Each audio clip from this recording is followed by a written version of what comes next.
Gente, boa noite, tudo bom com vocês? Eu sou a Carla Fittipaldi, eu sou responsável pelo marketing da Quinelato e hoje, em parceria com a FAME, a gente convidou a enfermeira Jeane. Boa noite, Jeane, tudo bem? Para fazer uma aula aqui com a gente. Tudo bem, Jeane?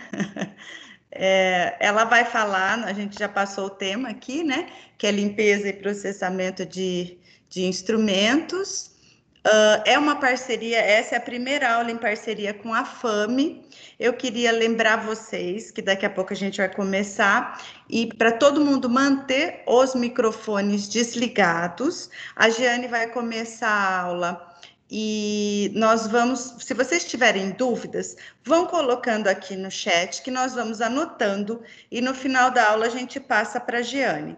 No meio da aula ela vai fazer tem algumas perguntas também que ela faz, mas assim, vocês podem ir respondendo aqui, que é um formatinho diferente que ela vai mostrar para vocês.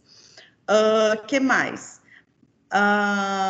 Lembrando que algumas pessoas se inscreveram para o sorteio, que nós vamos fazer um sorteio logo após terminar a aula, Jeane. Você terminando, a gente já vai fazer um sorteio, aí eu faço aqui pelo sorteio GRAM, que é o pessoal que fez comentário lá no post do Instagram da Quinelato. E a gente vai sortear um kit clínico da Quinelato e um estojo da FAME, tá bom? Mais uma vez eu agradeço a participação de todos. Hoje a aula da Jeane vai ser um pouquinho mais focada na parte de odontologia. Depois ela vai participar com a gente novamente, focando em outra área, mas agora, hoje, é um pouco mais focada em instrumentos, limpeza de instrumentos para odontologia. A gente tem enfermeiros aqui também, a gente sabe, mas também que acho que trabalham nessa área de instrumentos odontológicos e BMF em hospitais. Agradeço mais uma vez a participação de todos e vou passar já a palavra para a Jeane aí, tá, Jeane? Pode começar, fica à vontade. Tem mais gente entrando, eu estou vendo, porque não entrou todo mundo ainda, mas aí o pessoal vai pegando, tá? Fica à vontade. Vou compartilhar minha tela com vocês, tá?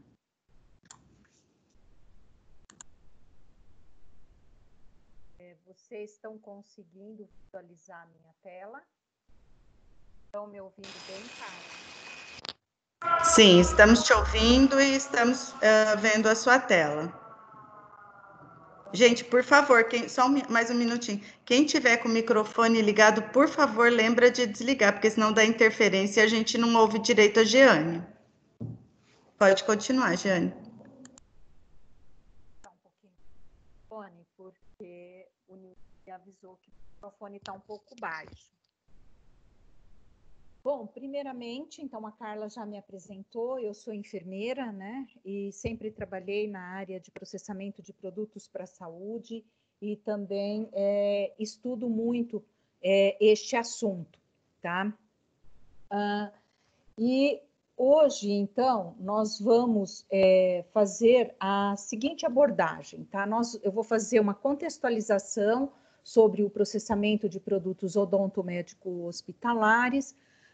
Estou trazendo uma revisão de literatura abordando as infecções decorrentes de resíduos de sujidade nos instrumentos, falando um pouquinho sobre a limpeza como a principal etapa no processamento de produtos para a saúde, falar um pouquinho sobre os tipos de sujidade, que é um tema que eu venho defendendo muito, que durante o processamento a gente trata todas as sujidades da mesma forma e cada uma tem uma estrutura química e reage diferentemente a cada tipo de detergente. Falar da limpeza manual, né, com relação às técnicas, os artefatos utilizados nesse processo, da limpeza automatizada, falando da lavadora ultrassônica e do sistema de vapor fluente, como sendo aí uma tecnologia importante no processo de limpeza dos instrumentais, tá? Então, eu quero agradecer a todos que estão presentes e comunicá-los, como a Carla já citou, que durante a aula né?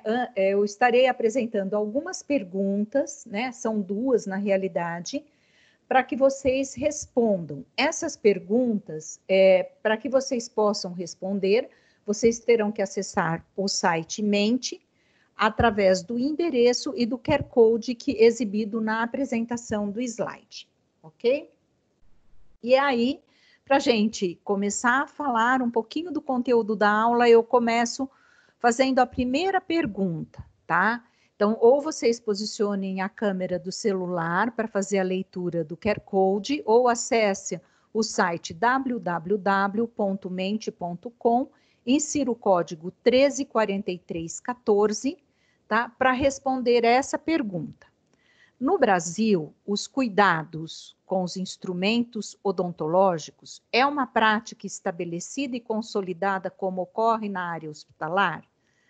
Vocês podem responder se sim ou se não, lembrando que os cuidados dos quais eu estou falando é da limpeza, do preparo e da esterilização. Vocês terão aí 1 minuto para vocês responderem esta pergunta, tá? Assim que vocês terminarem de responder, eu passo para o slide seguinte para a gente começar, então, a fazer a abordagem da aula. Não esqueçam, votem, é muito importante, né? Mesmo aquelas pessoas que não conhecem os processos dentro da estrutura hospitalar de limpeza, preparo e esterilização, né? Por favor, podem responder.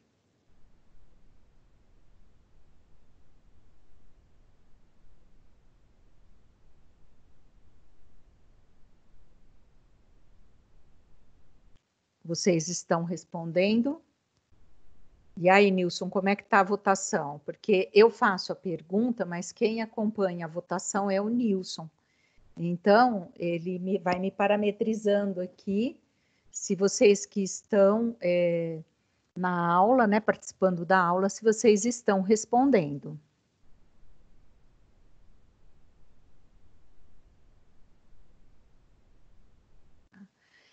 Agora, o Nilson está compartilhando aí as respostas. 58% dos participantes responderam que sim, e 48% dos participantes responderam que não. Muito bem, então nós vamos agora continuar, né? Deixa eu tirar o compartilhamento da tela aqui do Nilson.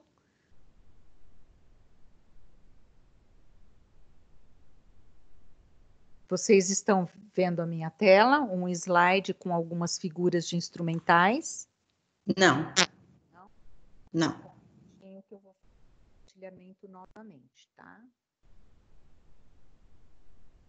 A gente interrompe o compartilhamento, aí a gente tem que voltar. Estou agora, Sim. Carla? Sim, pode continuar. Bom, então, pessoal, vamos falar dos instrumentais cirúrgicos da área hospitalar, comparando com os instrumentais cirúrgicos ou os instrumentais clínicos da área da odontologia. São todos instrumentos de aço inoxidável utilizados para um procedimento no corpo de um paciente. Ou seja, ele acessa o nosso corpo pela penetração de pele ou mucosas. No caso da odontologia, nem sempre tem a penetração da mucosa, mas tem toda a estrutura do dente propriamente dito, tem a saliva, ou seja, os instrumentais entram em contato com os fluidos humanos, tá? E na minha experiência, como enfermeira de centro de materiais e esterilização e como uma cliente assídua nos consultórios odontológicos, eu sempre me perguntava e fazia a comparação entre as técnicas executadas dentro de um consultório odontológico, dos cuidados dispensados para os instrumentais cirúrgicos e das técnicas executadas e os cuidados com os instrumentais cirúrgicos na área hospitalar, né? E eu me questionava o porquê desta diferença, uma vez que todos os instrumentais, eles entram em contato com os fluidos corporais. Confesso para vocês que eu não tinha coragem de perguntar para os inúmeros dentistas que eu já tive aí nos meus 60 anos, né? Mas eu ficava me questionando do porquê e às vezes eu até tinha a resposta, né? Sempre a resposta focada na área em que o instrumental acessava. Então, na área odontológica, os instrumentos eles acessam, né, o corpo humano através de um orifício natural, que é a boca. A boca, a gente tem o hábito de dizer que ela é muito contaminada, entre aspas, né? Por quê? Porque ela é muito colonizada, ela tem mucosa, a gente se alimenta, ela tem uma grande quantidade de umidade, de forma que a proliferação microbiana é bastante grande, porque ali nós temos temperatura, nós temos umidade, né? Outra hora, eu respondia meus próprios questionamentos dizendo, na área, no consultório odontológico, a área do dentista ela é muito restrita, ele não tem uma área específica e dedicada ao processamento dos produtos, né, dos instrumentos que ele usa durante a assistência.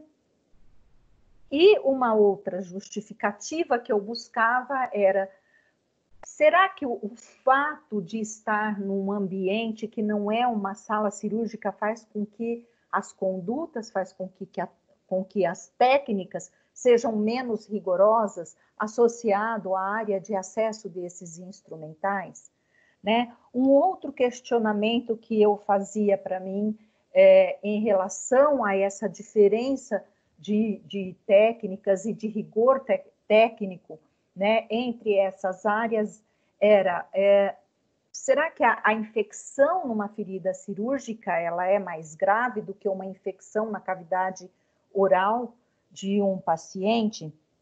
Né? Ou será que na área, na área hospitalar nós temos um rigor de monitoramento e acompanhamento dos eventos adversos, dos riscos, das infecções, e, portanto, enquanto profissionais, nós somos mais cobrados de ter aí um rigor maior no processamento de produtos para a saúde, fazer todo um acompanhamento, todo um registro e um monitoramento.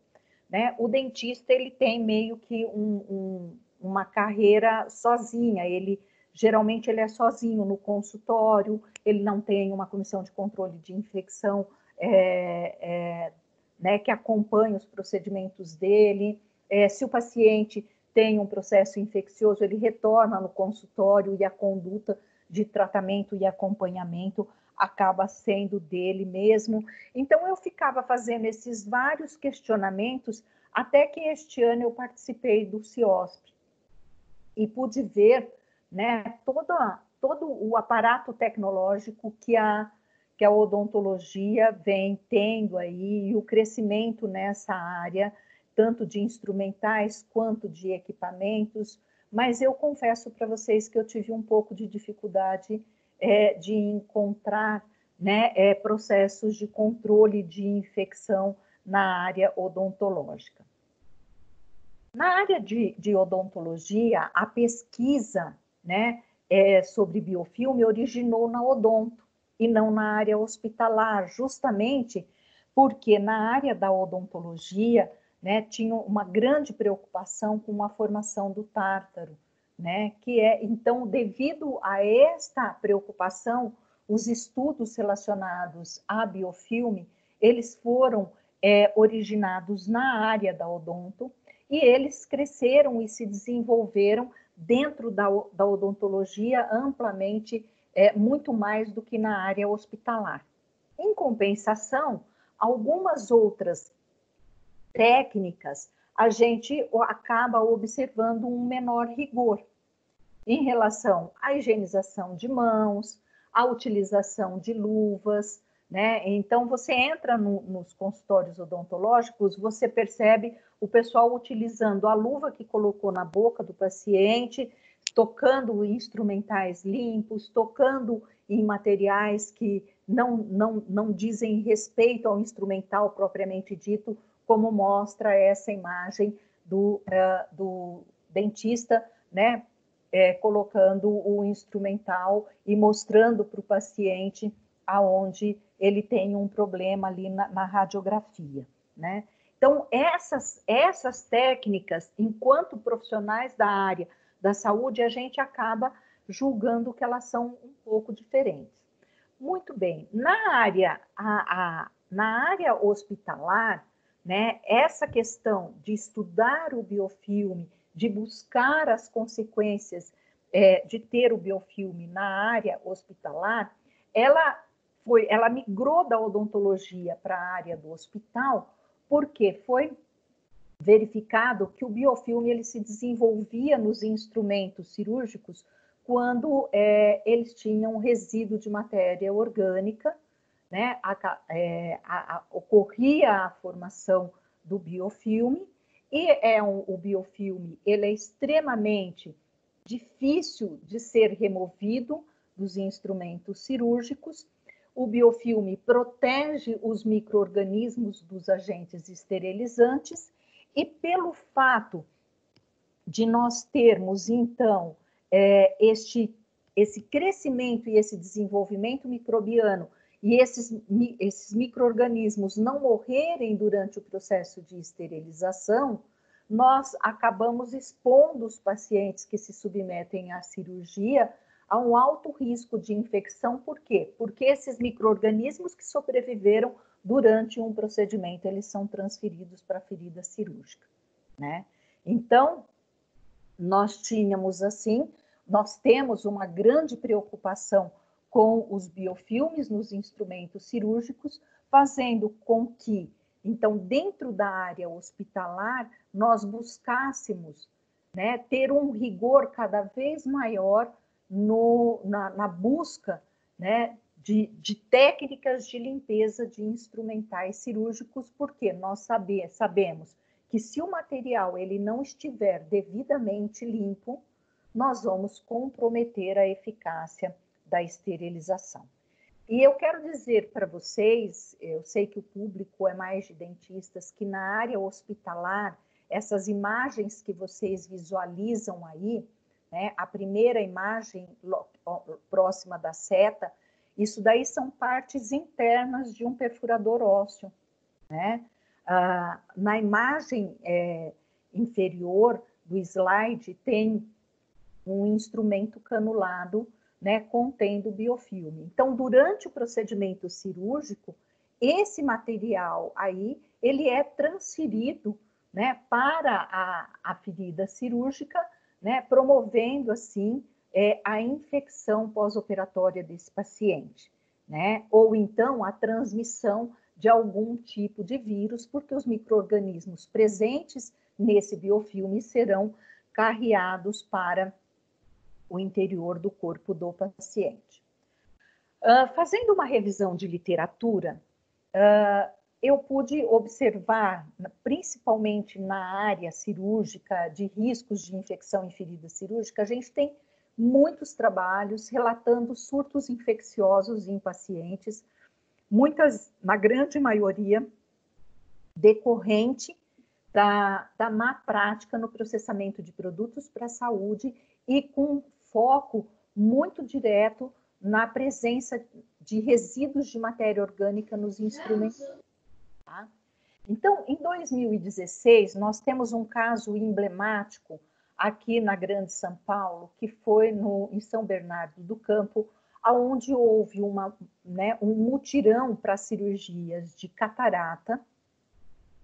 Foram operados no mesmo dia 24 pacientes e 22 perderam a visão por uma infecção por pseudomonas aeruginosa.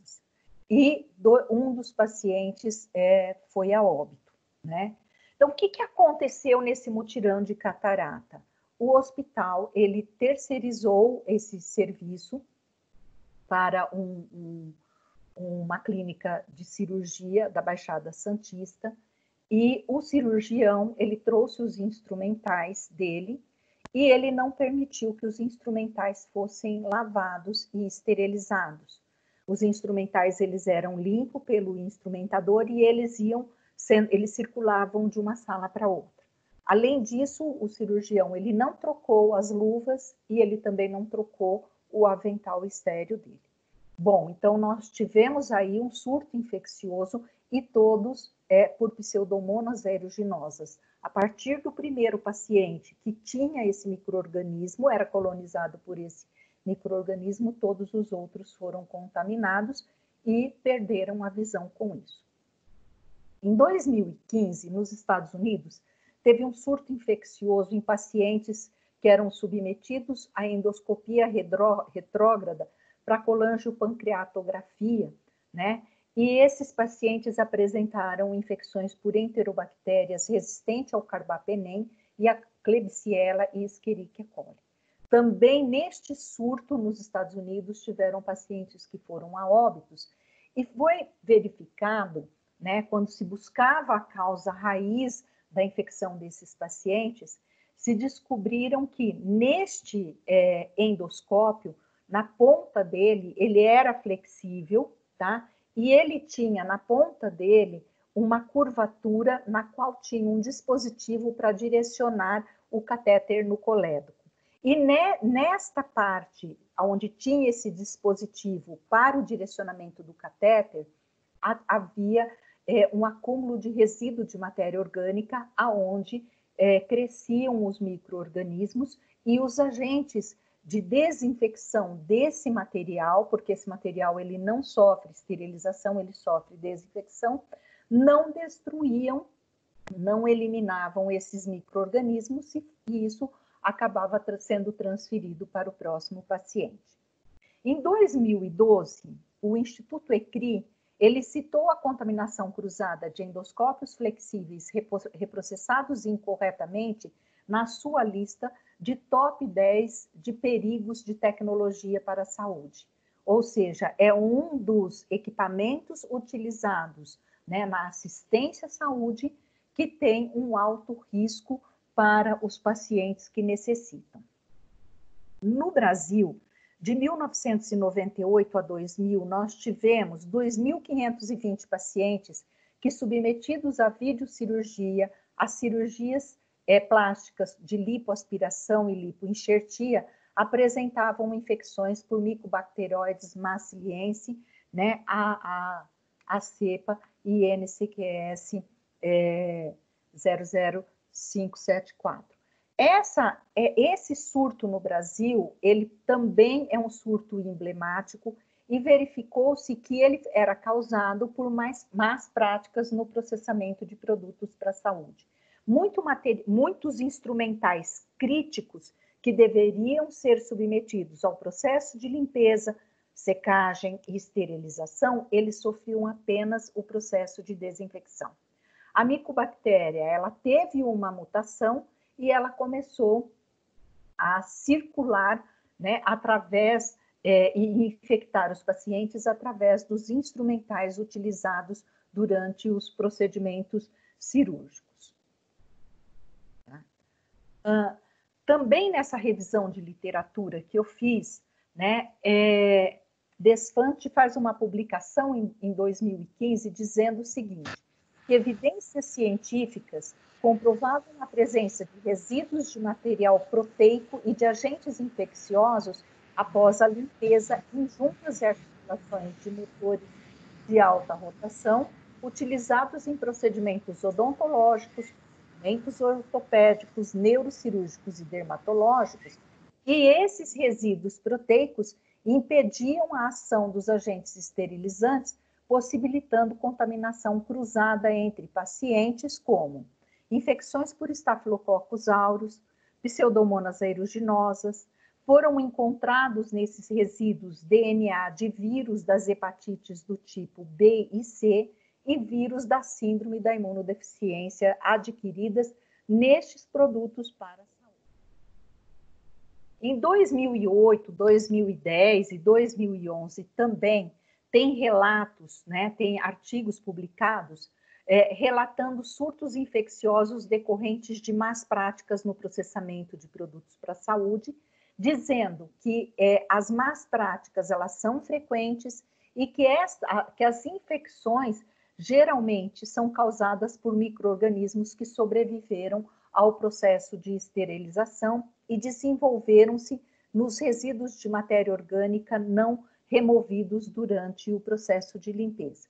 Então, toda essa revisão de literatura, ela vem trazendo que a limpeza ela é extremamente importante durante o processamento de produtos para a saúde. Hoje já é um conceito bem consolidado que aquilo que está limpo, que não está limpo, ele não esteriliza. Por quê? Porque a matéria orgânica, ela promove, né? Ela protege os micro-organismos do agente esterilizante. No passado, na área hospitalar, que é a minha grande vivência, né, às vezes as pessoas faziam o seguinte comentário: não tem problema, é uma sujeirinha muito pequena, a esterilização mata tudo. Hoje já é bem consolidado que a esterilização não mata tudo, né? Se o micro-organismo ele tiver na presença de matéria orgânica durante o ciclo de esterilização a 134 graus por 3 minutos, né? Que já os 3 minutos ele contempla o intervalo de segurança da esterilidade, né? Os micro-organismos não morrem, né? Então, isso é muito interessante. Buscando artigos científicos na área odontológica, eu encontrei este artigo falando sobre infecção cruzada em odontologia, riscos e diretrizes, e me chamou a atenção. Eu falei, poxa, aqui vai ter um artigo falando sobre essa questão da infecção cruzada, né? E para minha surpresa, né, o que o artigo ele vem trazendo é o risco, né, das doenças infecciosas no contato direto e no contato indireto. Então, contato direto entre profissionais e paciente e o contato indireto através de instrumentais. E nós temos que pensar que algumas infecções adquiridas tanto pelo contato direto quanto pelo contato indireto, existe a possibilidade do paciente levar isso e continuar a transmitir. Então, se um paciente ele adquire uma hepatite B, ou dos profissionais, ou por meio dos instrumentais, ele vai transferir isso para o seu parceiro na sua casa. Se for o vírus do HIV, ele também vai sair transmitindo. Então, não é uma infecção que ela finaliza, a transmissibilidade dela finaliza com o paciente. Tanto o profissional quanto o paciente, eles ainda podem disseminar esse vírus para outras pessoas, né? Daí a importância maior no processamento dos produtos utilizados nas áreas assistenciais da saúde. Eu, buscando também outros artigos relacionados, né, à área de odontologia, eu encontrei esse artigo de 2011 falando sobre biossegurança e odontologia, crenças e atitudes de graduandos sobre o controle da infecção cruzada. Foi um estudo desenvolvido na Faculdade de Odontologia de Araraquara, da Unesp, cujo objetivo do artigo era investigar as percepções de graduandos da Faculdade de Odontologia de Araraquara sobre este tema, né? Foram investigados 14 acadêmicos. A metodologia utilizada foi a metodologia qualitativa para avaliar o discurso e a percepção desses acadêmicos.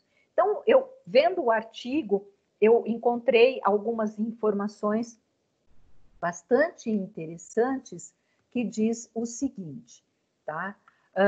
A pergunta número 5, né, que o autor faz é a seguinte: para a saúde de seus pacientes, onde é que está o perigo, né? Então, tiveram as seguintes respostas. Pode ser perigoso o instrumental odontológico pela falta de cuidado na hora de lavar, de esterilizar. Foram as respostas, né, do participante 6, 9, 10, 12, 13.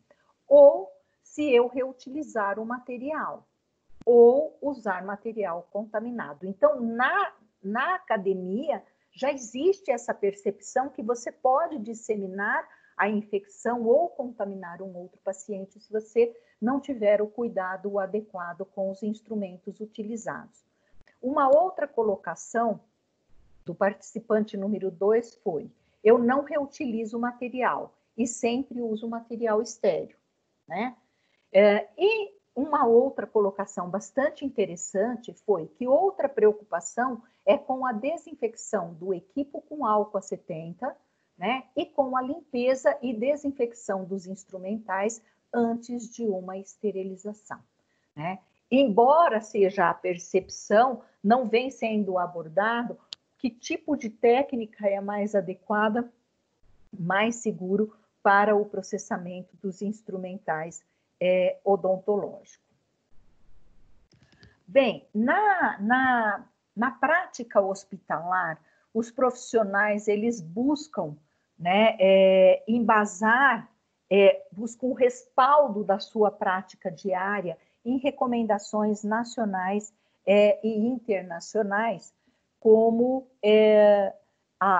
o que o CDC publica, a AME publica, a ORN, que é a Associação Norte-Americana de Enfermeiros, né, perioperatório, o Eastman, que é uma associação voltada ao processamento de produtos para a saúde, né, a OMS, que vem publicando manuais de boas práticas também no processamento de produtos para a saúde. Na Anvisa, nós temos também uma legislação que já tem alguns anos, mas que vem direcionando o processamento de produtos para a saúde, né, por meio de boas práticas, e a Sociedade de Enfermeiros de Bloco Cirúrgico, que atinge o centro cirúrgico, recuperação pós-anestésica e centros de materiais e esterilização. E aí a minha curiosidade foi maior de eu pesquisar e a odontologia, onde a odontologia tem informações sobre processamento de produtos para a saúde. E eu me surpreendi porque tem uma vasta bibliografia referenciando, né, o processamento de produtos utilizados na área odontológica, de todos os cuidados que é necessário ter, né?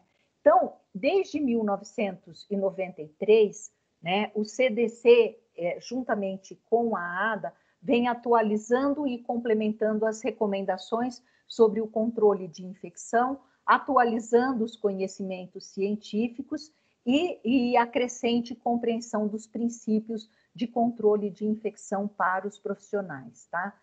Logo depois de 1993, né, em 2003 foi publicado um guideline, né, de controle de infecção em saúde bucal, né?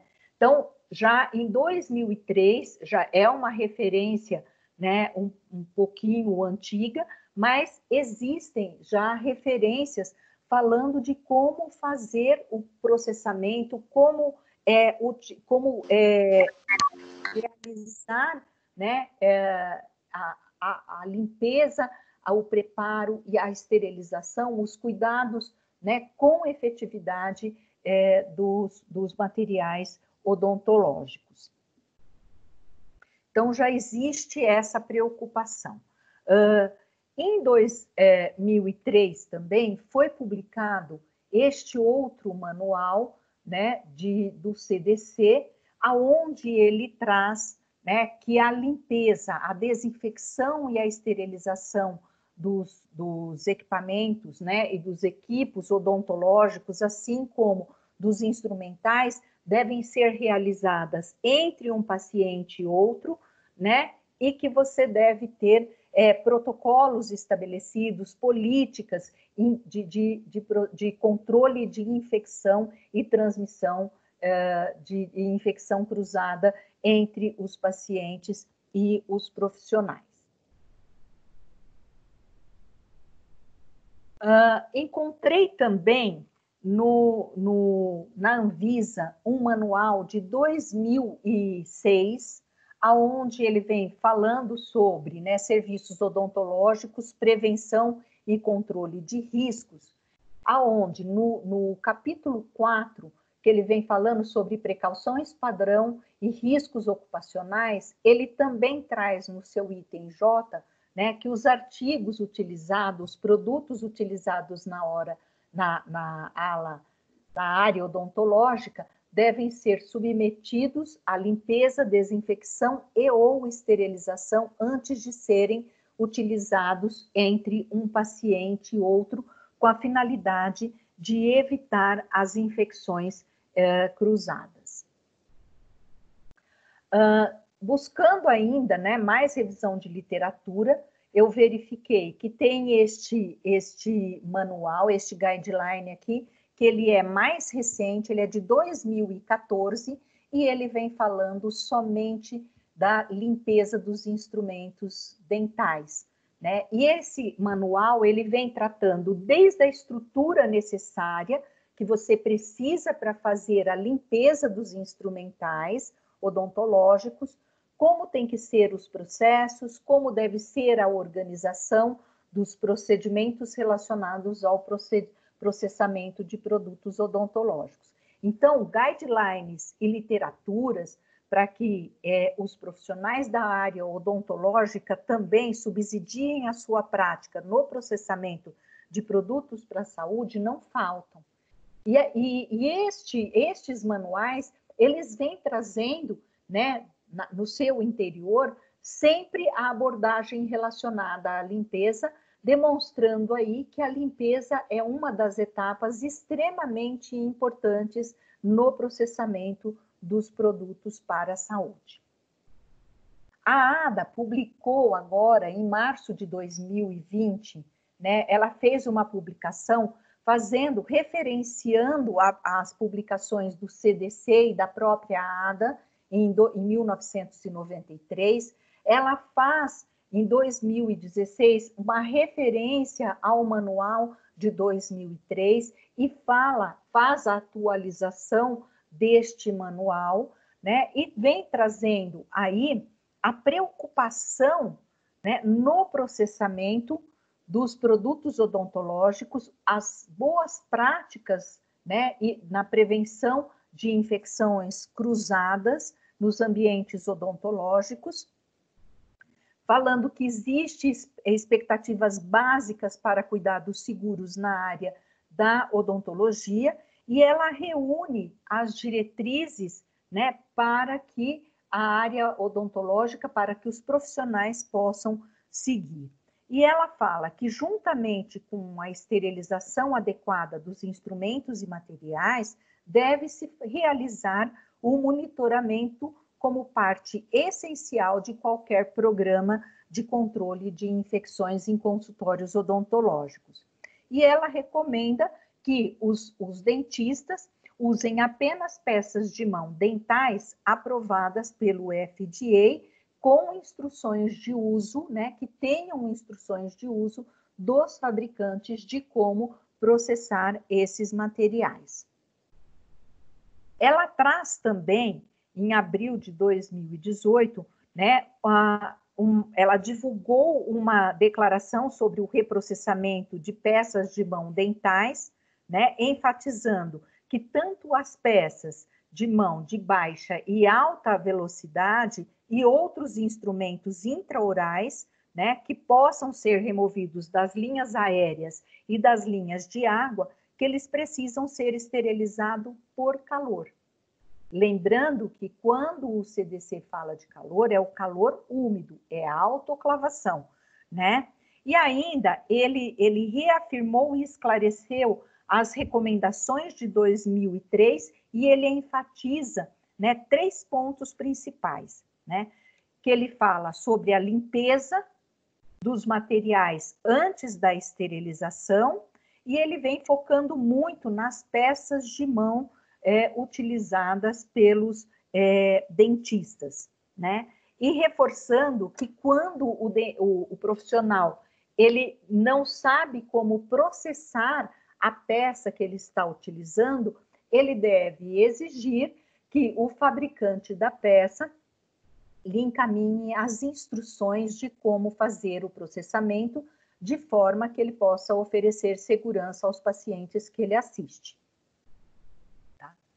No Brasil, nós temos uma norma da ABNT, a 1764, ela é de 2015, e essa norma regulamentar, ela traz né, a orientação para os fabricantes e fornecedores de produtos para a saúde, que eles precisam oferecer, precisam entregar ao usuário as instruções de uso dos materiais que eles fornecem no mercado da saúde, né? Bem, então, todos esses guidelines, toda essa revisão de literatura, ela vem tratando da importância, né, do processo de limpeza antes da esterilização dos instrumentos utilizados na assistência à saúde, tanto na área odontológica quanto na área hospitalar. A limpeza, de acordo com a Graziano, que é uma pesquisadora da USP nesta área, ela fala que a limpeza é a primeira e a mais importante etapa para a eficiência dos procedimentos consecutivos, que é a desinfecção e esterilização. E assim como eu disse, né, um pouquinho antes, se eu não tenho um material limpo, eu não consigo esterilizar. Por quê? Porque a matéria orgânica, ela protege os micro-organismos dos agentes esterilizantes. Além do que, a matéria orgânica, ela promove o crescimento, o aumento da carga microbiana nos materiais. Então, antes dos materiais serem esterilizados, serem preparados, eles precisam ser criteriosamente limpos, secos, embalados, para serem, então, aí esterilizados e eu ter, enquanto profissional, um material seguro para uso nos pacientes. Eu disse para vocês também no início da aula que na área hospitalar nós temos uma resolução de diretoria colegiada da Anvisa, que é a RDC número 15, que foi publicada em março de 2012, aonde ela traz no capítulo 1, na seção 3, que os produtos para a saúde crítico de conformação complexa, né, são os produtos que possuem lumen inferior a 5 milímetros ou com fundo cego, espaços internos inacessíveis para a fricção direta, né, reentrâncias ou válvulas, ou seja, você não consegue acessar essas áreas de difícil acesso para você limpar. E depois ela vem trazendo a recomendação de que esses produtos que têm áreas inacessíveis, eles precisam ser processados em lavadora ultrassônica, tá? Todos esses manuais da odontologia que eu trouxe nessa revisão de literatura que eu fiz, eles também trazem a classificação dos artigos odontológicos em críticos, semicríticos e não críticos, especificando que os críticos são aqueles que entram em contato, né, com tecidos epiteliais, com a rede venosa, né, e que oferecem um alto risco de infecção para os pacientes e eles precisam ser esterilizados. Eles não podem ser utilizados se eles não passar por um processo de esterilização. Os artigos semicríticos, eles são aqueles que entram em contato com a mucosa íntegra do paciente e ele precisa sofrer, no mínimo, um processo de desinfecção de alto nível. E os não críticos é aqueles que entram em contato com a pele íntegra do paciente e, portanto, eles necessitam apenas ser limpos. Então, exemplificando para vocês a classificação dos artigos, esses instrumentos odontológicos que estão aqui, todos esses instrumentos, eles são críticos. As brocas são críticas, né? E os motores, por quê? Porque na hora que você rompe a camada protetora do dente, quando você atinge a gengiva, você rompe a camada protetora do organismo. E aí então, os materiais precisam ser esterilizados, porque senão ele vai transferir para esse paciente os micro-organismos presentes nos instrumentais. Um material, vamos supor, semicrítico, esses moldes aqui, ó, esse material, esses suportes que vocês utilizam para remover, para retirar o molde, né? Esses materiais, eles são semicríticos, por quê? Porque ele não entra em contato com tecidos epiteliais, ele entra em contato com a mucosa íntegra, né? E como exemplo de um material não crítico, a gente tem, né, a cadeira do dentista, que é um material não crítico e, portanto, é possível que ele seja somente limpo. Agora, nós estamos falando de limpeza, e assim como na área hospitalar, eu tenho certeza que na área odontológica ocorre da mesma forma, né? Quando eu vou limpar um instrumental, quando eu vou lavar um material, eu não penso, né? Eu não faço uma reflexão de qual tipo de sujidade que tem ali, né? E isso é importante que eu faça até para que eu utilize um detergente adequado, né? Para a remoção dessa sujidade. Na área odontológica, a gente sabe que a gente tem a saliva, a gente tem o tártaro, tem o tecido cariado, né? Tem outras sujidades na boca, como as placas, né? Tem sangue, tem materiais utilizados nos tratamentos, como o cimento cirúrgico, tem as resinas, que são materiais que têm diferentes formas de remoção e diferentes formas de adesão no instrumental, aderência no instrumental. Então, para que a gente faça uma limpeza adequada, é importante você avaliar que tipo de sujidade você tem no instrumental para você escolher o detergente mais adequado para a remoção da sujidade. E o método de limpeza também, né? Para auxiliar a remoção da sujidade. Tá? Bom, aqui nós vamos para a pergunta número 2, que na realidade eu estou fazendo uma afirmação e eu gostaria que vocês respondessem se essa minha afirmação ela é verdadeira ou falsa, tá? Então, durante a secagem de um instrumental, observou-se traços de secreção. Então, aquela manchinha amarelinha, aquela manchinha um pouquinho rósea, né? Aí eu pergunto para vocês, é seguro esterilizar este material, pois afinal os micro-organismos não sobreviverão? Esta minha afirmação, ela é verdadeira ou falsa? Vocês terão 1 minuto para responder essa pergunta.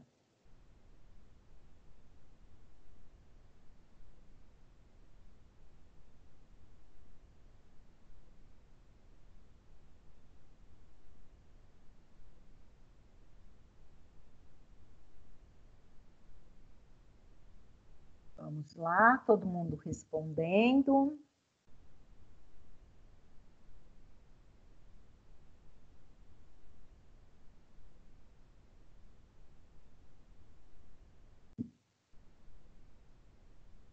Já está terminando o tempo de vocês. Quem não respondeu, né, procura responder. Vamos ver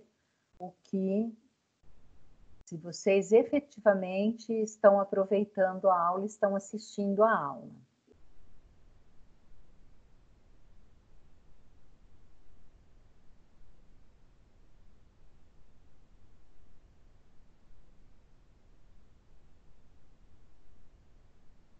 Oito por cento respondeu verdadeira e 92% respondeu que esta minha afirmação, 93%, que essa afirmação é falsa. Então, realmente, vocês prestaram atenção no que eu falei até o momento. Por quê?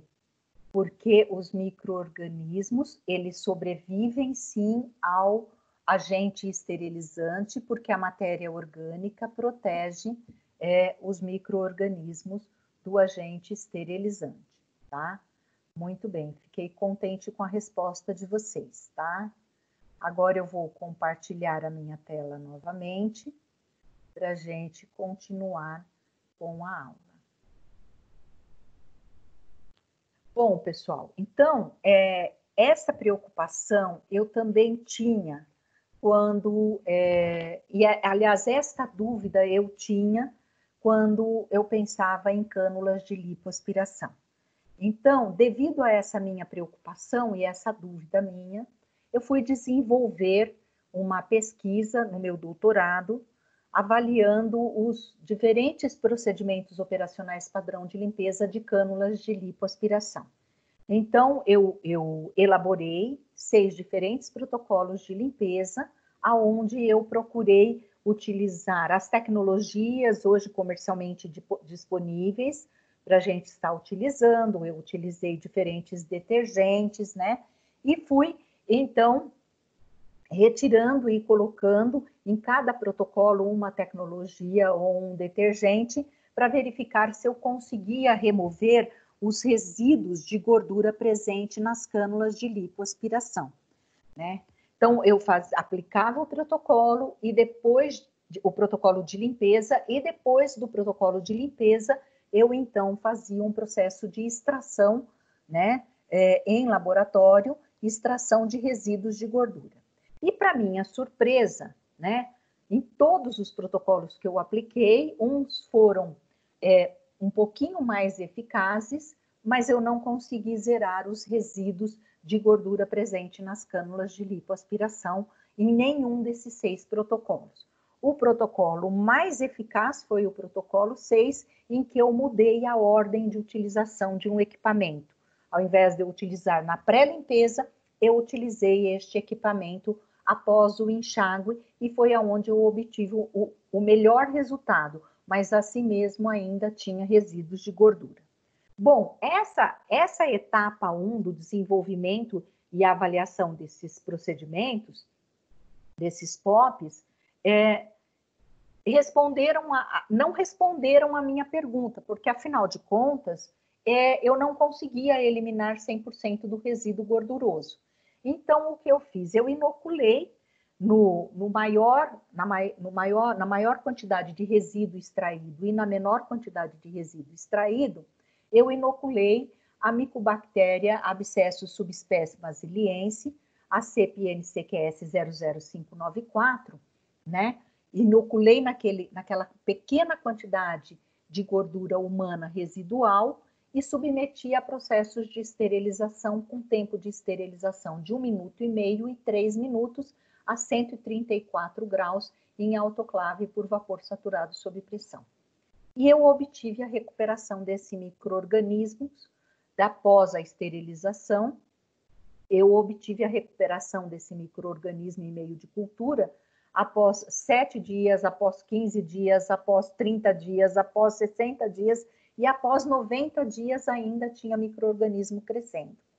Então, só para vocês terem noção, os volumes que eu utilizei foi 50 microlitros de gordura humana e 6 microlitros de gordura humana, que é uma quantidade muito, muito pequena, né?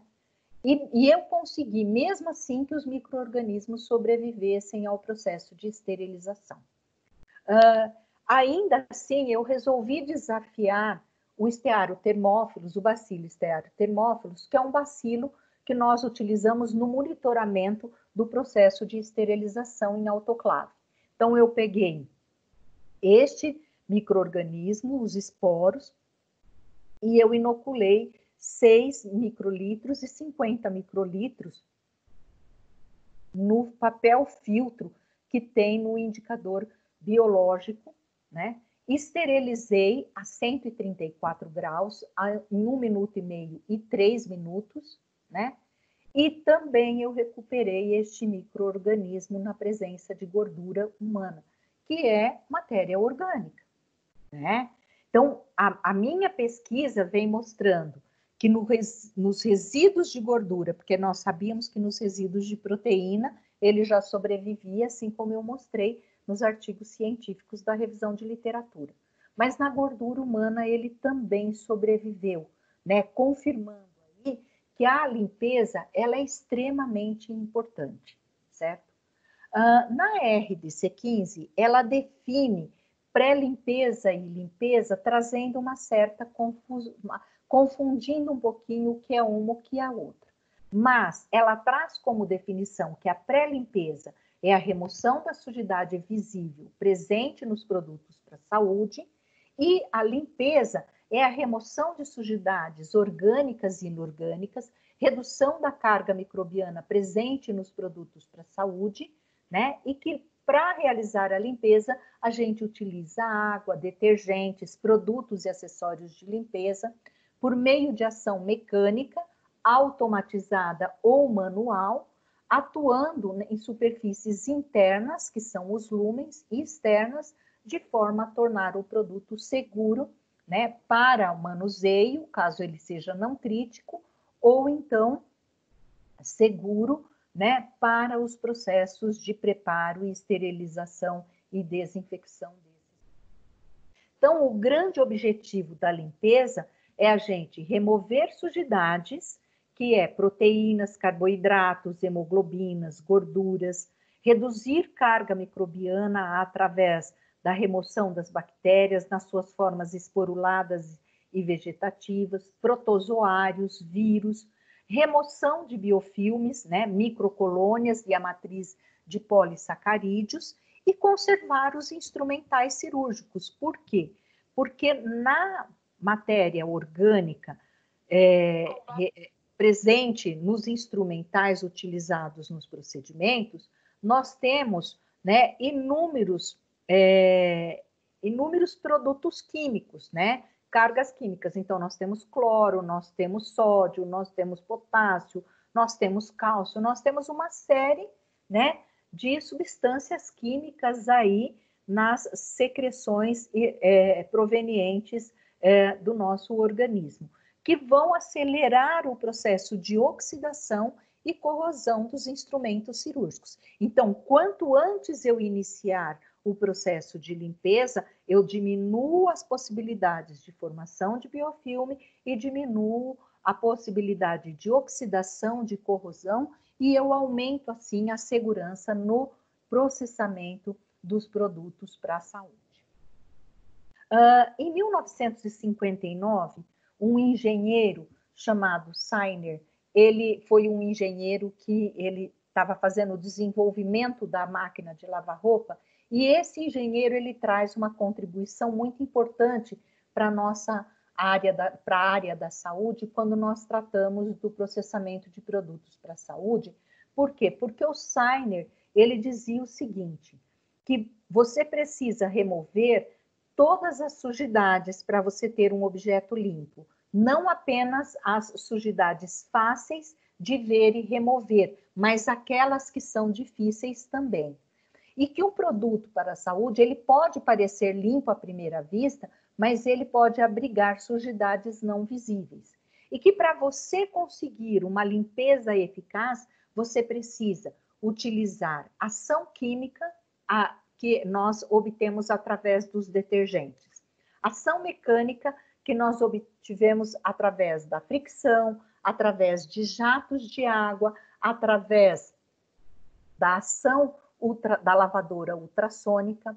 Nós precisamos da ação térmica obtida através de temperatura da água de limpeza e através da ação temporal, que é o tempo que nós ficamos friccionando, é o tempo que nós ficamos, então, o material fica em contato com a matéria orgânica e com a água aquecida, para que a sujidade, a matéria orgânica presente ali, solte e o material possa, então, ser considerado como limpo.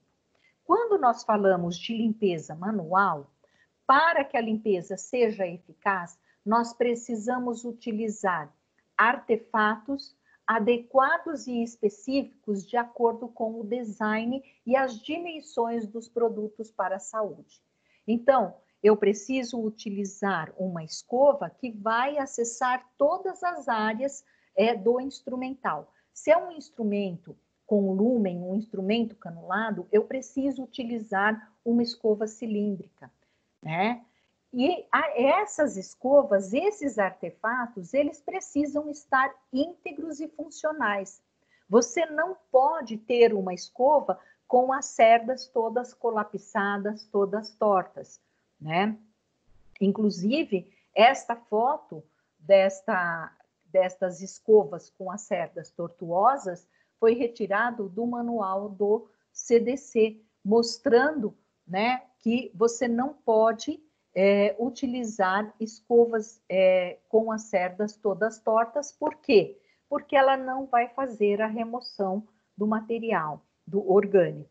E quando você vai fazer a fricção de lúmens, a escova cilíndrica ela tem que ser no diâmetro, né, do lúmen que você vai friccionar, e ela pode ser até 1 milímetro maior que o lúmen. Por quê? Porque ela tem que chegar, ela tem que passar no lúmen, né, e fazer o atrito da cerda na parede do lúmen para que ocorra a remoção da matéria orgânica. Agora, em 2020, eu publiquei um artigo científico numa revista internacional, numa revista norte-americana, aonde eu desenvolvi um experimento, eu fiz um experimento para saber qual era o movimento mais eficaz da escova na limpeza do lúmen de um produto para a saúde. Então, eu utilizava o movimento de rotação e um movimento de fricção vai e vem, tá? E eu também coloquei neste experimento que eu iria medir o resíduo de sujidade quando eu escovava o lúmen e enxaguava a escova, ou seja, a cerda transfixava o lúmen, eu enxaguava, removia a matéria orgânica antes de trazer a escova de volta, né?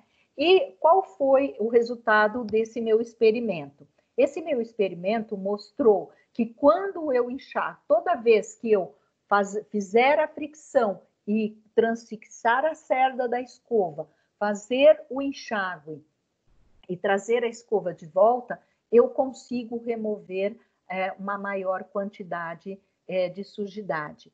No entanto, quando eu não enxago a cerda da escova, principalmente no movimento vai e vem, eu faço um espalhamento da sujidade dentro do lúmen e acabo não removendo a matéria orgânica no interior do lúmen. Então, quando nós falamos de limpeza manual, além de você ter os artefatos adequados às dimensões e o design dos instrumentais, você também precisa utilizar uma técnica correta.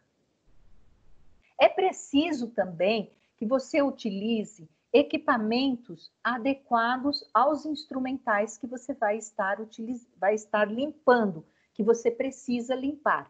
Então, eu mostrei uma referência, né, uma orientação da RDC 15, dizendo que materiais que você não consegue acessar as áreas, né, de fricção para que você consiga limpar, eles devem ser submetidos ao processo de limpeza ultrassônica. Isso não impede que outros instrumentais também sejam submetidos, né, à limpeza ultrassônica. E hoje nós temos já no mercado, há alguns anos aí, um equipamento que é utilizado com jato de pressão de vapor para que você também remova a matéria orgânica de áreas inacessíveis. Mas nós temos que saber que os acessórios desses equipamentos também devem possibilitar, né, devem ser adequados à especificidade dos instrumentais, né? Não dá para você não ter um bico adequado para acessar o lúmen, né? Não dá para você ter uma ultrassônica que você não consiga abrir o instrumental para que haja a penetração das ondas ultrassônicas em todas as suas partes.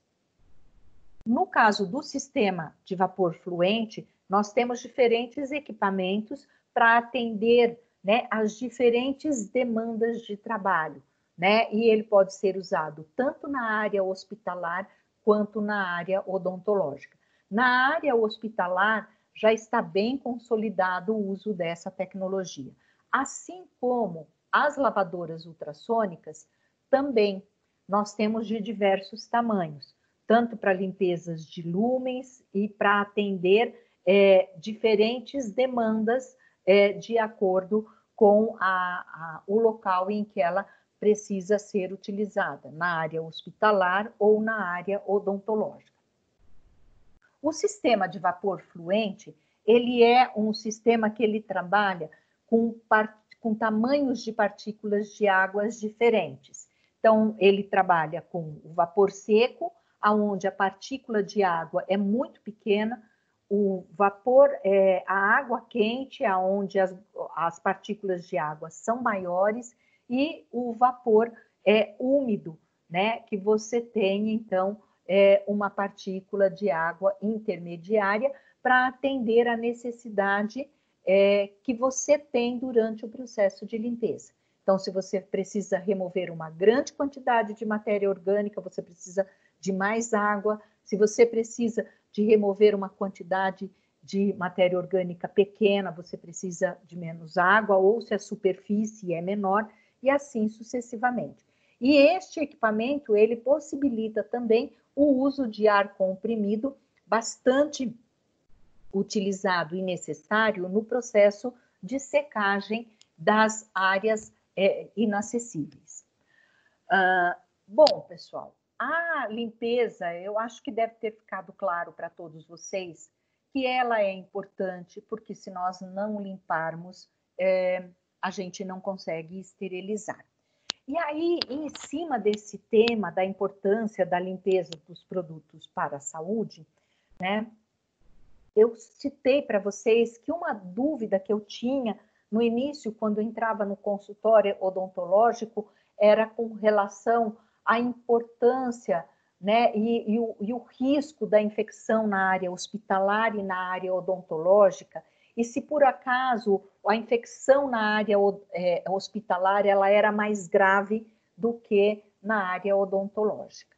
E aí eu encontrei um artigo da área odontológica que vem trazendo essa resposta para mim e para todos os outros que estão assistindo o webinar, que é o seguinte: a infecção na área de saúde bucal, ela é tão grave e tão séria quanto a infecção de um outro tipo de cirurgia, uma cirurgia abdominal, uma craniotomia, uma cirurgia ortopédica qualquer.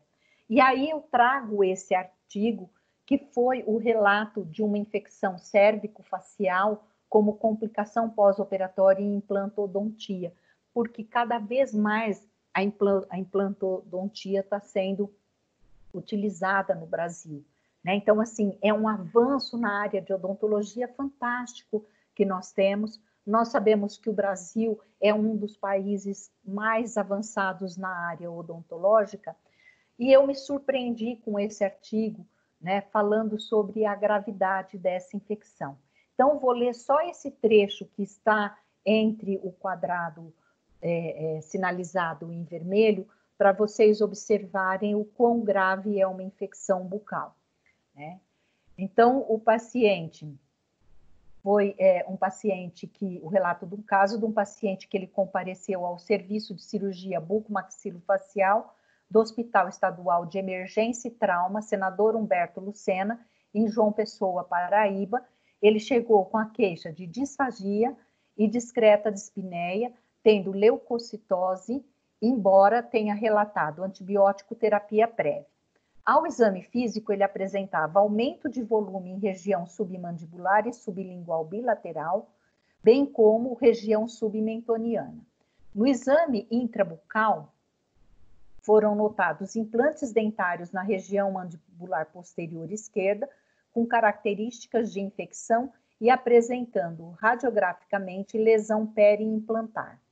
Foi então realizada uma traqueostomia seguida de procedimento cirúrgico para drenagem e instalação de drenos flexíveis e remoção dos implantes ora citados sob anestesia geral, bem como instituído um novo protocolo de antibiótico terapia. Todavia, cerca de 6 horas do pós-operatório, o paciente intercorreu com uma parada cardiorrespiratória, tendo sido feita reversão do quadro e encaminhamento à unidade de terapia intensiva, onde permaneceu por 10 dias com controle constante de leucócitos e proteína C reativa. Os drenos foram mobilizados no primeiro dia após a cirurgia e removidos no segundo dia, né? Após a estabilização do quadro, o paciente foi encaminhado para a unidade de internação e ele teve alta no 14º dia de pós-operatório.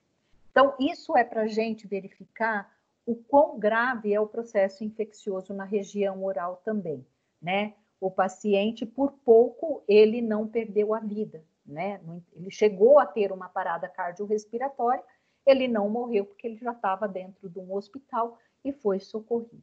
Então, o que eu quero, finalizando a aula, deixar para vocês é que o controle de infecção, ele está nas nossas mãos, que a limpeza é uma das etapas mais importantes no processamento de produtos para a saúde, independente se o paciente está sendo assistido na área hospitalar ou na área odontológica, né? E que nós, enquanto profissionais formados e preparados para salvar vidas, para melhorar a condição de saúde dos pacientes que nos procuram, né? Nós temos a responsabilidade de oferecer uma assistência segura aos pacientes, tá? Então, eu finalizo aqui a minha apresentação, me coloco à disposição para perguntas, tá? E agora eu deixo aí para vocês, né, poderem fazer perguntas abertas, tá? Ou que vocês tenham encaminhados pelo chat. Eu vou deixar um pouquinho esse slide para vocês anotarem, né, os endereços, né? E aí eu vou acessar o chat, a Carla também pode acessar e me passar algumas perguntas, né? Eu estou à disposição, Carla. Sim, obrigada, Giane. Ótima aula, viu? O pessoal está gostando muito aqui. Eu adorei. Adorei. Só um pouquinho está dando interferência aqui no meu áudio. Espero imensamente ter atendido a expectativa daqueles que assistiram. Muito boa. Olha, eu tenho aqui, na verdade, 3 perguntas. 2 são sobre aquela parte que você falou sobre instrumentos que podem ser considerados críticos, espelhos, o cabo do espelho com o espelho, e o porta-algodão, eles também são considerados críticos? Bom, vou falar do espelho primeiro, tá? O que eu Tá. posso dizer desse instrumento? Que depende do uso que você vai fazer dele, primeiramente, certo? Se você vai fazer somente uma inspeção, né, vai só olhar a boca do paciente, né, para você verificar como está, ele pode ser considerado semicrítico, porque entra em contato com... porque eu vou tirar o compartilhamento, tá? Porque entra em contato com a mucosa íntegra. Se você vai fazer uma exploração e existe o risco de você romper a camada protetora, né, romper a camada protetora da mucosa, aí ele se torna crítico, certo? Então, o espelho depende. Com relação ao porta-algodão, né, vocês me corrijam se eu estiver errado, mas é aquele recipiente onde o dentista coloca o algodão ali dentro e durante a assistência ele vai sacando aquele algodão e ele vai apoiando, né, ou então afastando a bochecha, ou então absorvendo algum tipo de secreção.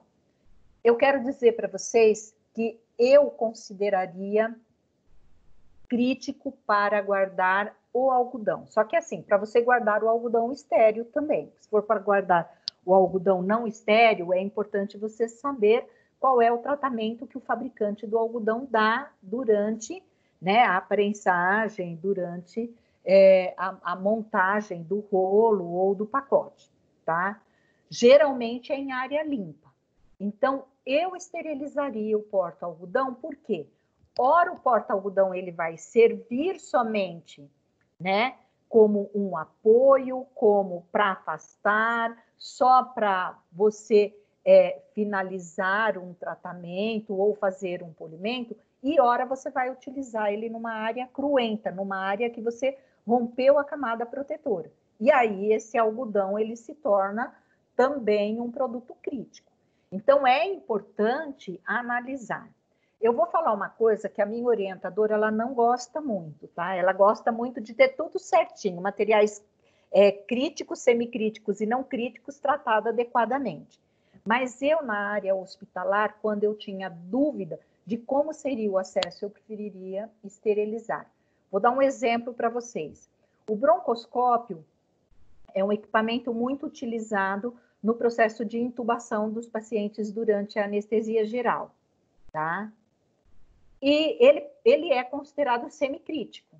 Só que a minha dúvida é até que ponto ele é semicrítico se na nossa árvore respiratória a parte superior ela é mais contaminada que a inferior. Será que eu não estou levando nenhum micro-organismo para dentro do pulmão desse paciente? Então, na dúvida, eu esterilizava o broncoscópio, tá? Então, a gente precisa, principalmente vocês, avaliarem muito bem, tá? Como que vocês vão utilizar os produtos na cavidade oral. Vai romper camada protetora? É material crítico, precisa ser esterilizado.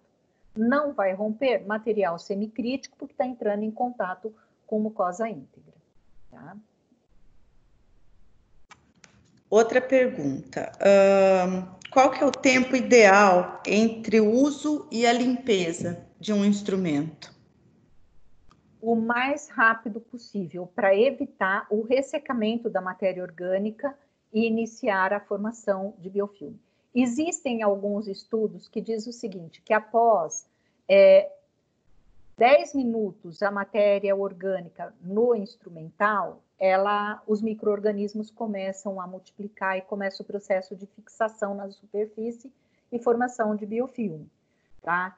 Então, assim, inclusive na área hospitalar, eu dou aula para instrumentadores cirúrgicos e no curso de instrumentação, uma das técnicas é material sujo, você não deixa ele sujo na mesa do instrumentador.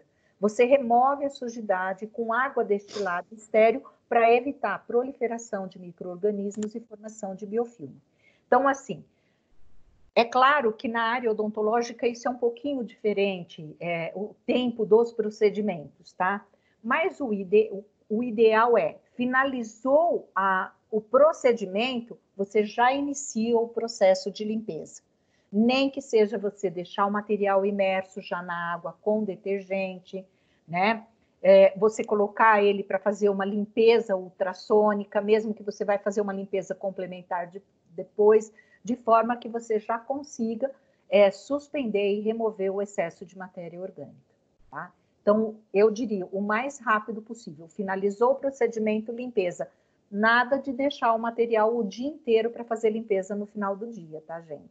Isso não é recomendado. Mais uma. Escova de dentes pode ser usada na limpeza? Ah, mas essa pergunta eu gostaria de fazer para o dentista, tá? Gente, olha só, vocês têm condição de avaliar isso melhor que eu, tá? Por quê? Quais são as características da escova dental, tá? Ela é construída, né? As normas e regras construtivas dela é para que ela faça a limpeza, né, do material dentário e não façam a lesão na gengiva, certo? Ou seja, ela é uma escova macia, né? Não que a escova para remoção de matéria orgânica de instrumental, ela tenha que ser abrasiva, ela tenha que ser dura, mas ela tem que ter uma flexibilidade menor do que a escova dental, tá? E então, não pode ser a escova de dentista, não. A escova que a gente utiliza para escovar os dentes. Precisa ser uma escova apropriada, né? Isso eu gosto de ser bem rígida, né? A indicação para a escova dental é remoção de sujidade, resíduos de matéria orgânica no dente, né? Massagem da gengiva. É o que o meu dentista orienta, tá? Se eu estiver errada, vocês me corrijam. E a escova apropriada para remoção dos resíduos orgânicos dos instrumentais. Até porque o instrumental ele tem várias reentrâncias, tá? Muitos instrumentais cirúrgicos ele tem cremalheira, ele tem ranhura, e a flexibilidade da cerda da escova para limpeza de instrumental é diferente da constituição e da flexibilidade da escova para uso dental. Mais uma. Você gostaria de uma indicação de um produto, de um tipo de produto ou de materiais para limpeza? Para pré-limpeza e para limpeza? Olha, para pré-limpeza, como ela se chama pré, você pode utilizar o sistema de vapor fluente, tá? E antes, você também pode utilizar, né, borrifar ou colocar jato direto de água, né, ou borrifar uma solução de detergente. As soluções recomendadas para limpeza de instrumentais geralmente são detergentes enzimáticos, né, que o detergente enzimático tem detergente que contém a enzima protease, a amilase, a lipase, né, para remoção de matérias orgânicas, né, que tenham gordura, que tenha proteína, que tenha hemoglobina ou que tenha amido, né, carboidrato. E também tem alguns detergentes que são alcalinos. Só que para limpeza manual é recomendado o detergente alcalino de alcalinidade fraca, né? O detergente alcalino forte, que ele tem um pH acima de 9, 10, ele só pode ser utilizado em limpeza automatizada. Essa pergunta ela é importante, Carla, porque é o seguinte, tem um artigo científico que está para ser publicado, foi uma pesquisa realizada aqui no Brasil, na USP, por uma colega que ela é da Agência Nacional de Vigilância Sanitária. Ela procurou comparar a eficácia da limpeza dos instrumentais quando utilizava detergente doméstico, que ainda muitos hospitais usam, muita clínica odontológica usa, ela comparava com os detergentes de uso hospitalar. E nesse experimento que ela fez, ela observa que os detergentes domésticos não removem matéria orgânica como deveriam, como os detergentes de uso hospitalar, que são apropriados para isso, tá? Então, pessoal, detergente de uso doméstico é para uso domiciliar, para a gente utilizar em casa. Para produtos para a saúde, nós precisamos utilizar detergente de uso hospitalar, tá? Que são os enzimáticos, tem os alcalinos fracos, e quando o instrumental é novo, a recomendação é que você utilize um detergente neutro, também de uso hospitalar. Por que você utiliza o detergente neutro no instrumento novo? Porque ele não tem matéria orgânica. Você vai remover somente alguns resíduos fabris, que foram utilizados lá na fabricação, né? Agora, quando ele tem matéria orgânica, você tem que utilizar o detergente enzimático ou então o alcalino leve. Tá. Essa pergunta quem tinha feito foi a Beatriz Meirelles, tá? A Ana Vitória agora pergunta para a gente: alguns sistemas de implantes têm brocas com lumen para passar a irrigação.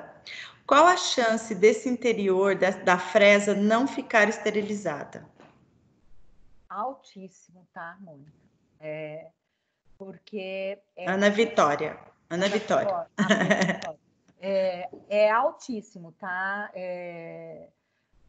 O risco de ter matéria orgânica ali é muito grande. E você tem que pensar que ela vai ser reutilizada em outro implante. Então, ela vai transferir o micro-organismo de um paciente para outro. Ela não vai esterilizar. Ele precisa estar limpo. Então, você tem que ter algum dispositivo que vai remover a sujidade do interior. E ela tem que ser muito bem lavada.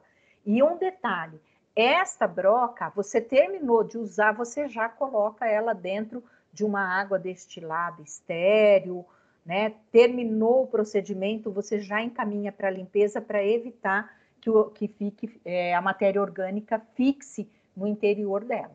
Tá? De alguma forma, tem que se encontrar alguma forma de remover a sujidade do interior, senão ela não vai esterilizar. Tá? Quanto menor o lúmen, maior o risco de retenção de matéria orgânica.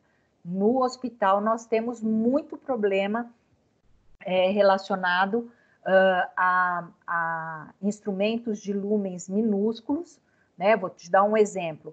Aspiradores utilizado em cirurgias de ouvido. Tá?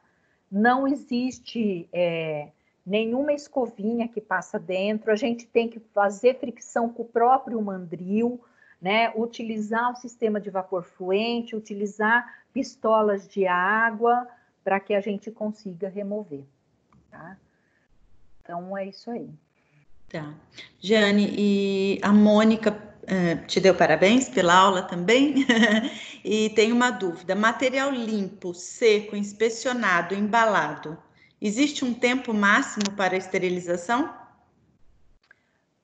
O tempo a gente sempre coloca uma data, colocação de data com prazo de validade é uma legislação no Brasil, tá? Então nós temos que colocar o dia do processamento e determinar qual o tempo que esse material, o tempo de prateleira desse material que a gente chama, tá? Na realidade, isso é para a gente atender à legislação. Uma vez que o material está embalado e esterilizado, se ele não tiver um excesso de manipulação, se a embalagem se mantiver íntegra, tá? A probabilidade de contaminação é muito pequena, certo? Então, teoricamente, ele vai se manter esterilizado praticamente por um longo tempo. Né? Que longo tempo é esse? A gente precisa validar de acordo com as condições de armazenamento dele. Né? Então, os hospitais, eles utilizam de acordo com as condições de armazenamento, alguns hospitais determinam 6 meses, 1 ano, mas depende. Agora, tem uma coisa que a gente utiliza muito, um critério dentro das instituições se eu tenho um material que ele permanece 1 ano na prateleira, eu não preciso ter esse material. Certo? Eu posso, inclusive, ter este material limpo e não estéril, certo? Porque dificilmente, principalmente na área odontológica, você tem muitas urgências, ainda na área hospitalar a gente tem um pouquinho mais.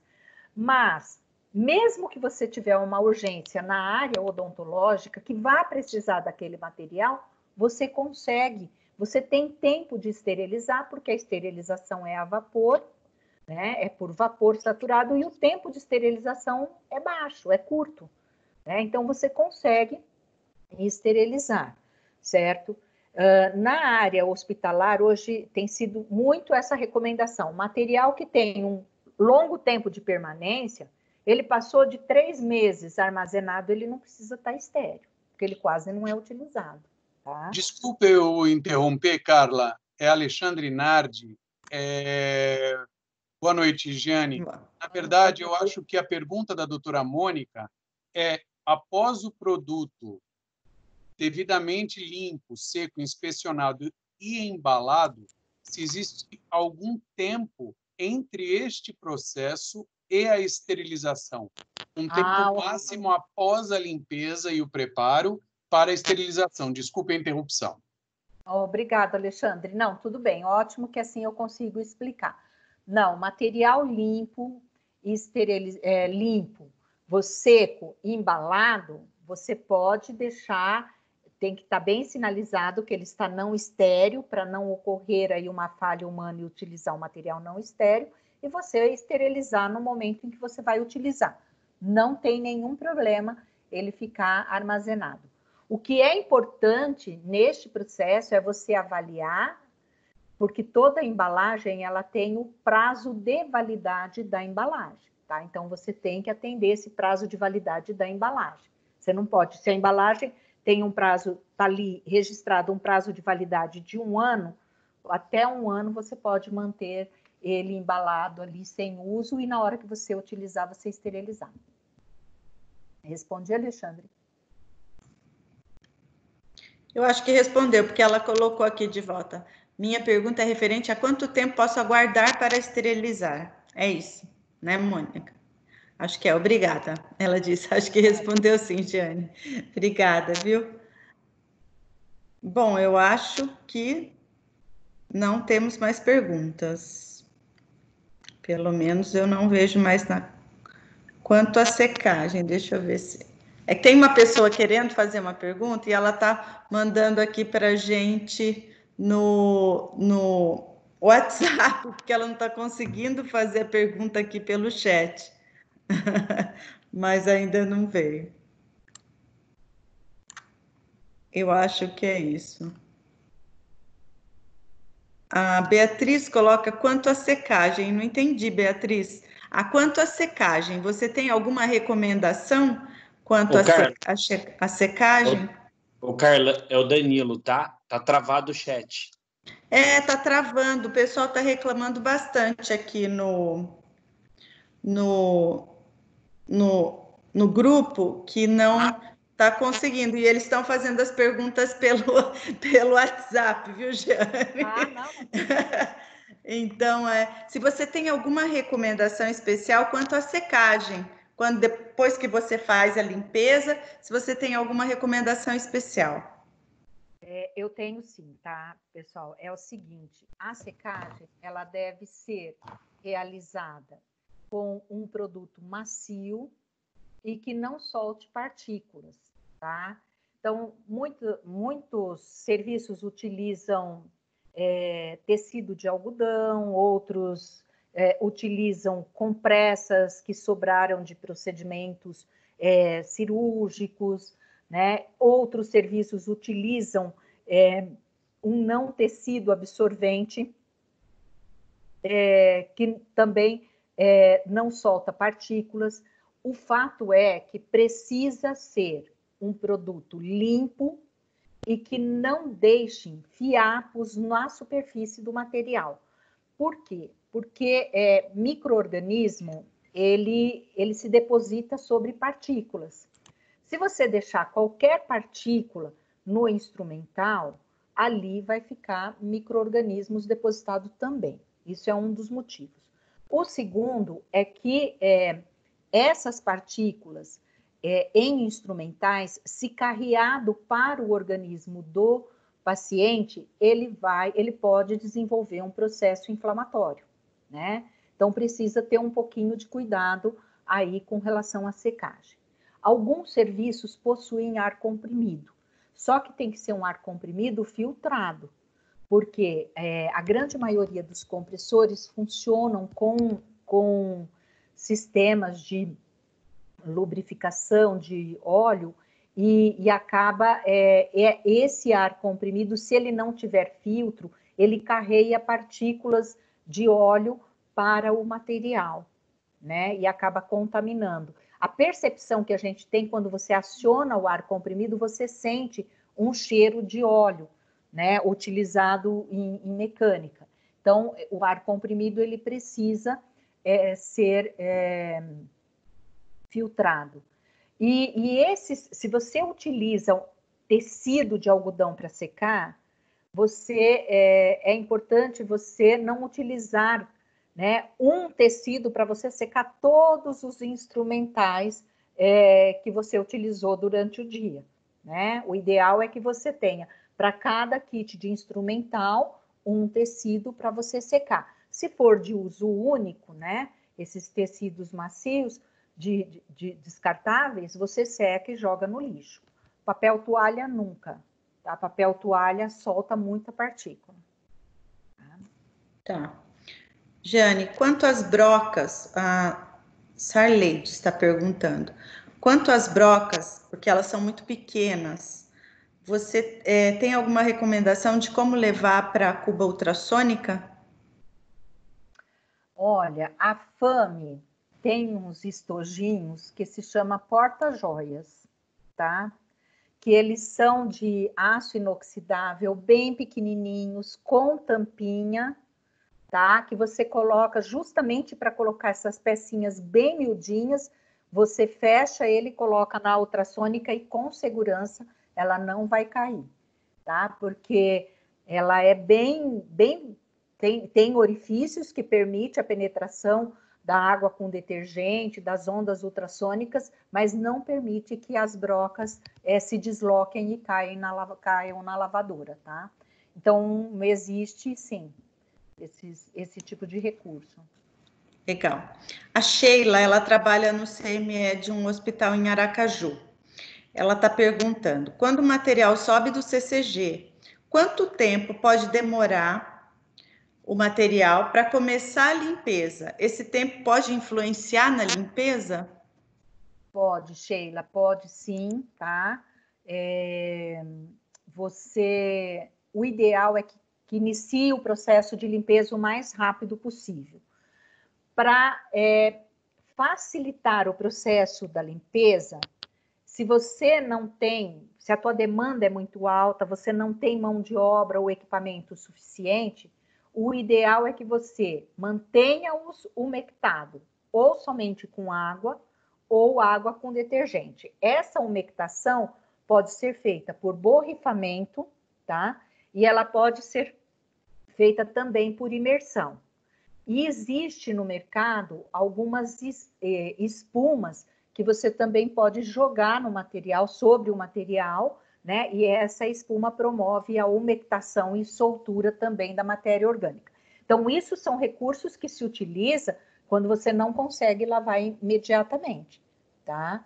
Para você não dificultar a limpeza. Porque quanto mais tempo a matéria orgânica ficar ressecada, né, mais tempo ela vai demorar para reidratar e vai ter a formação do biofilme, tá? Bom, agora a gente não tem mais nenhuma pergunta. Deixa eu só ver. Uma última pergunta, tá, gente? Porque já deu 1h30 aqui. A Zenara está perguntando: há alguma recomendação para o tipo de água usado na lavagem dos artigos odontológicos usados nas cirurgias de implantes? Eu vou fazer a mesma recomendação que é feita dentro das instituições hospitalares, tá? E é uma determinação, inclusive, da RDC 15, tá? Para a área hospitalar, a recomendação da qualidade da água para limpeza, né? É água potável, né? Então, sempre a água que chega à nossa torneira é uma água potável, você pode utilizar ela para a limpeza dos instrumentais.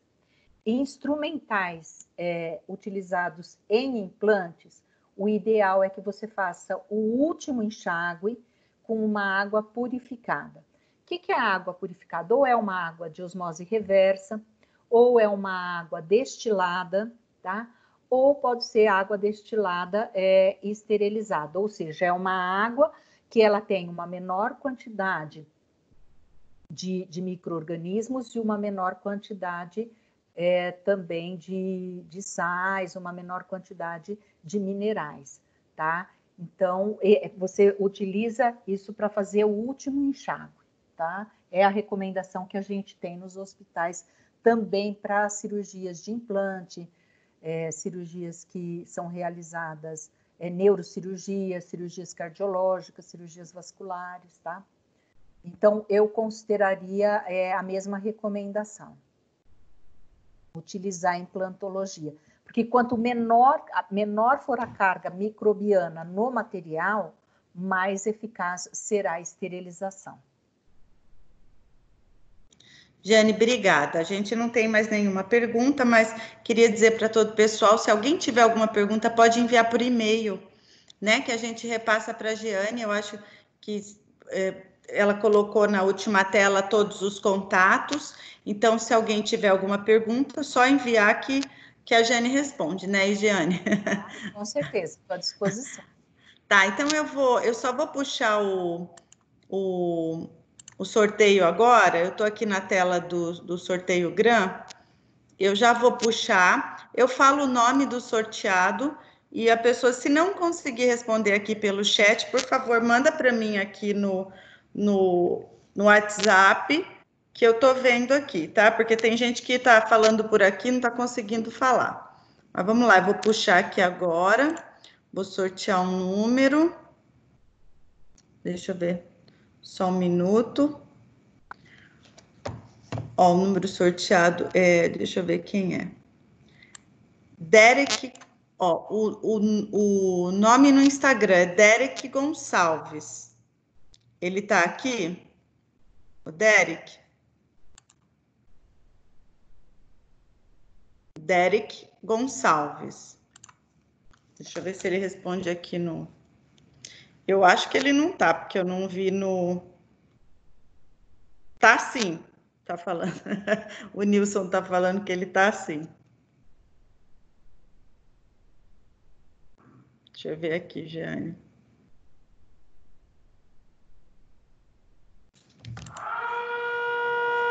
O nosso sinal tá batendo, é para acabar a aula, Jane. Derek tá aí? Bom, ele não respondeu, mas o Nilson disse que ele tá sim. Então, beleza. Então, gente, olha, eu vou escrever aqui opa, Derek Gonçalves aqui, vou deixar aqui no chat. Gonçalves. Deixa eu colocar aqui. Esse aqui, ó. Tá?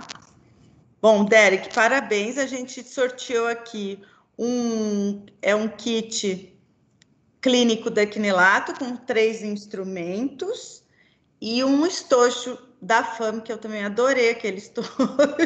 Eu achei muito fofo. E a gente manda para você. A gente vai entrar em contato com você pelo o direct no Instagram ou também pelo e-mail que você deixou na inscrição, tá bom, Derek? Jane, muito obrigada. Obrigada, Nilson. Obrigada, Alexandre. Obrigada, Tatiana, o pessoal da FAME, todo mundo que participou, todo mundo dando parabéns aqui para você, viu, Jane? Agradecendo, acho que você está vendo. Aqui no Instagram, no WhatsApp também, o pessoal, todo mundo falando muito legal, muito bacana. Muito bom, com certeza que venham outras, por favor, tá bom? Eu é que agradeço a presença de todos, tá? E espero ter atendido mesmo a expectativa de vocês, tá? Obrigada. Pessoal, muito obrigada e até a próxima, né? Até. Tchau, tchau, gente. Tchau, tchau. Tchau, Carla. Tchau, Jane, obrigada. Tchau, Alexandre. Tchau, Jeane, muito obrigado, viu? Uma boa noite. Boa noite. Obrigada, Alexandre. Obrigado, Carla. Obrigado, equipe da Quinelato. Foi sensacional. Obrigada, meninas. Obrigada. Parabéns. Obrigada, obrigada.